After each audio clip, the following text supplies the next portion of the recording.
Yewe Major General Dr. Ephraim Rurangwa ndahiriye u Rwanda ku mugaragaro ko ntazahemukira Repubulika y'u Rwanda ko nzubahiriza itegeko nshinga n'andi mategeko ko nzaharanira uburenganzira bwa muntu n'ibyagirira abanyarwanda bose akamaro ko nzaharanira ubumwe bw'abanyarwanda ko nzakorana umurava imirimo nshinzwe ko ntazakoresha ububasha mpawe mu nyungu zanjye bwite n'intatira indahiro nzabihanirwe n'amategeko Imana ibimfashemo murakoze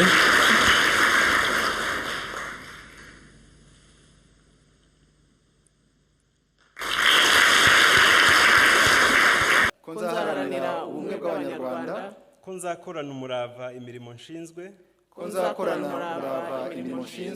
ko ntazakoresha ububasha mpawe mu nyungu zanjye bwite n'intatira indahiro nzabihanirwe n'amategeko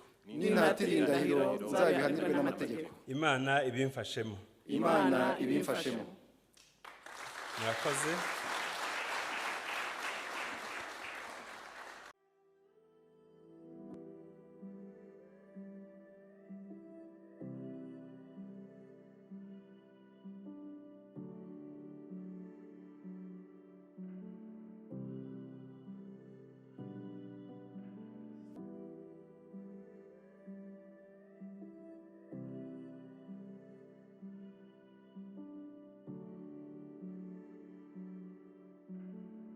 abayobozi mu nzego nkuru z'igihugu cyacu,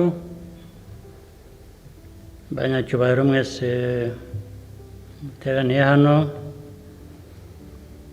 abahagarariye ibihugu byabo imiryango mpuzamahanga hano mu gihugu cyacu,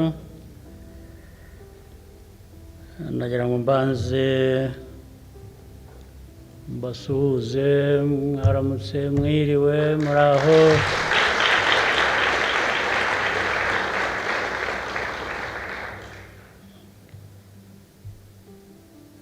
Kandi nshimire abayobozi bashya bamaze kutugezaho indahiro.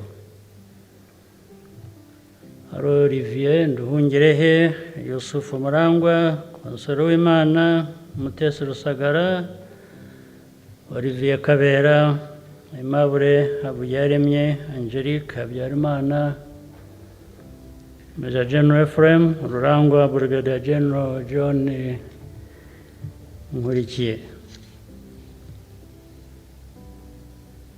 Ntabwo nshidikanya ko muzakomeza gukorera igihugu cyacu kandi cyanyu uko bikwiye.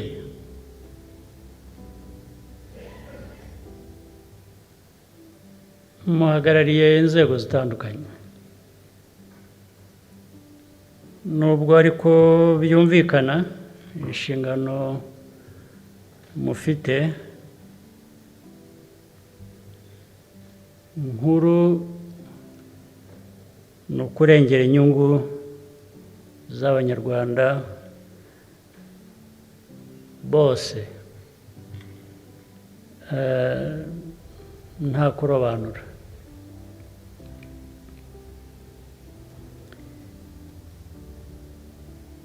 Iyi ni inshingano igaragara nkaho cyangwa yumvikana nkaho yoroshye, ariko mu by'ukuri iyo bigeze mu bikorwa niho bigaragarira ko byaba bitoroshye, ariko abantu bagomba kuzuza neza inshingano zibirimo.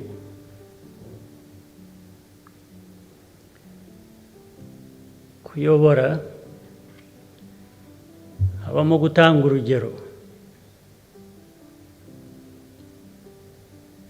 ndetse abandi bakurikiza.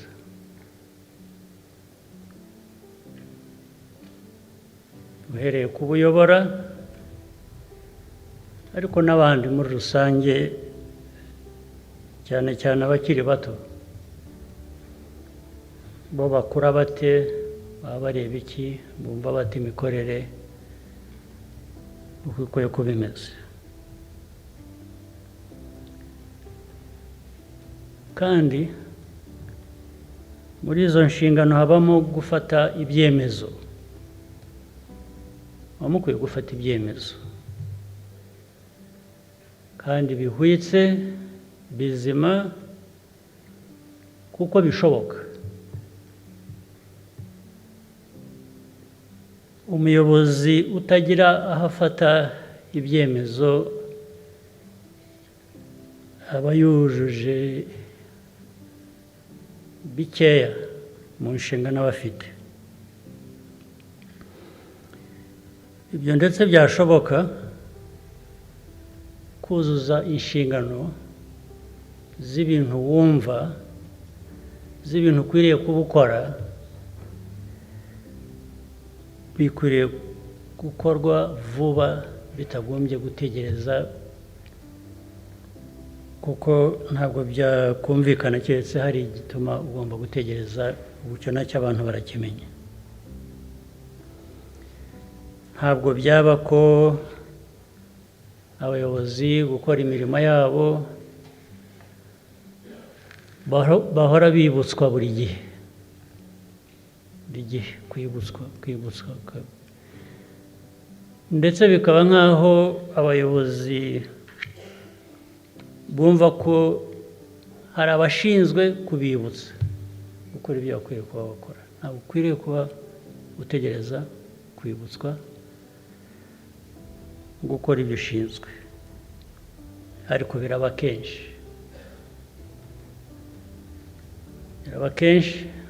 Igishoboka kiba gikwiye gukorwa mu cyumweru, bikagomba kuba ibyumweru 2 cyangwa ukwezi cyangwa ibirenga. Wanabaza, ntawe ushobora kukubwira icyabiteye, gusa agasaba imbabazi, akavuga ko agiye kubikora. Abenshi nkunda kubabwira, ni byiza ko usabye imbabazi kandi kugiye kubikora. Ibyo n'ubundi ni inshingano, ariko si byo mbambaza. Ibyo umuntu aba abaza ni ukuvuga ngo igihe se cyatakaye habaye iki, nicyo gikwiriye igisubizo. Igihe cyatakaye, ibyashobokaga, kuki utabikoze kandi ariyo nshingano. Niyo mpamvu rero rimwe na rimwe ibintu bituzuzwa uko bikwiye kuri henshi. Ndibwira ko uyu nawe ari umwanya wo kwibutsa. Ikindi, abayobozi ntabwo bageraho ikuzo, ntabwo bageraho kwitekereza gusa. Ibyo ni ibintu bizima bisanzwe, umuntu kwitekerezaho niho bihera. Ubanza kwitekerezaho, ariko ntabwo ari aho bigarukira. Tekereza inshingano, tekereza impamvu ufite izo nshingano. Ubu ni ugukorera abandi mu gihugu batari muri uwo mwanya, kuko umwanya umwe ugibwamo n'umuntu umwe, ntabwo wagirwamo n'abantu bose. Abandi bose rero baba baguhanze amaso, bategereje icyo ubagezaho. Naho ibindi byo kwiremeza, kubona ko ari wowe ndetse bikavamo kuba utashobora kuvugana n'undi ngo mwuzuzanye kubera ko buri wese afite uruhare agomba kugira. Ibyo uwo muco nibura ko ukwiriye gucika burundu, bitari ukugabanuka gusa, ukwiriye gucika kuko biratudindiza ndetse bigasa nk'aho muri twe hari abishimiye aho turi mu rwego rwo gutera imbere, uhora utegereje abakugirira imbabazi, abakugoboka, byabaye akamenyero. Nzi ko mu myaka tumaranye twese hano nk'imyaka 30 ishize, byari bikwiye kuba byumvikana ukundi. Byari bikwiye kuba byumvikana ko n'ugutera inkunga agutera inkunga ufite aho wigejeje, ntabwo ugutera inkunga ari uza akagukorera buri kintu cyose. Ese kuki? Nibaza impamvu wakorerwa ibyo ukeneye n'abandi bantu ni iki? Mubisobanura mute? Mubuze iki? Ko mwese muri hano nzi ko abenshi mwemera Imana, ubu mu byo mwemera muzi ko hari ibice by'isi byaremwe ukundi, bihabwa ibyangombwa byose Imana ibagezeho, mwebwe bigira ibyibahisha, ntiyabibahaye.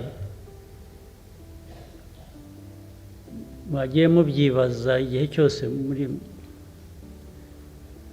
mu byo mukora mufitiye uburenganzira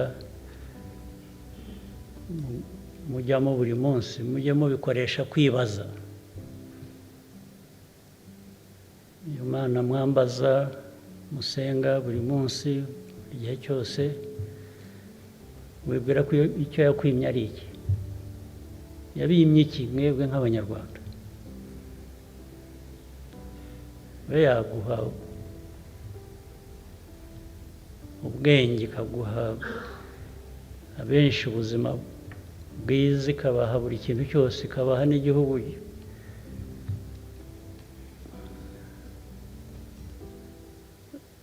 nubwo cyagiye kigira ibibazo ariko cyiza, hanyuma mukajyaho mwe mukaba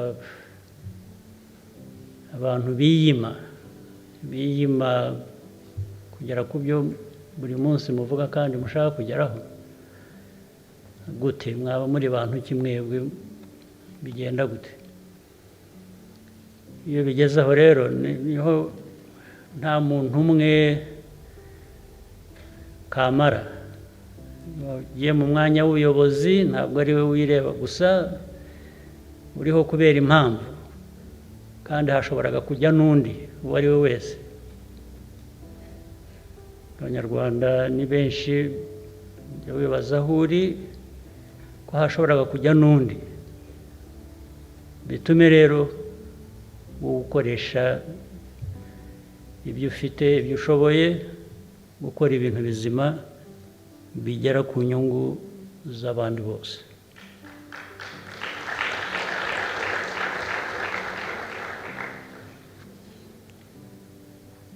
Hanyuma nagira ngo nsoreze ku gushimira abadepite. Gusesa inteko ntabwo bivuze kubagaya.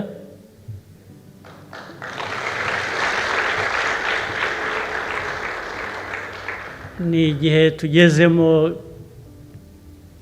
cy'intera yindi cy'ibindi bishya tugomba kujyamo, ubwo ngira ngo abenshi muzagaruka niba atari mwese, ariko uyu munsi byari byo kubashimira no kubabwira ngo naho ubutaha. Murakoze.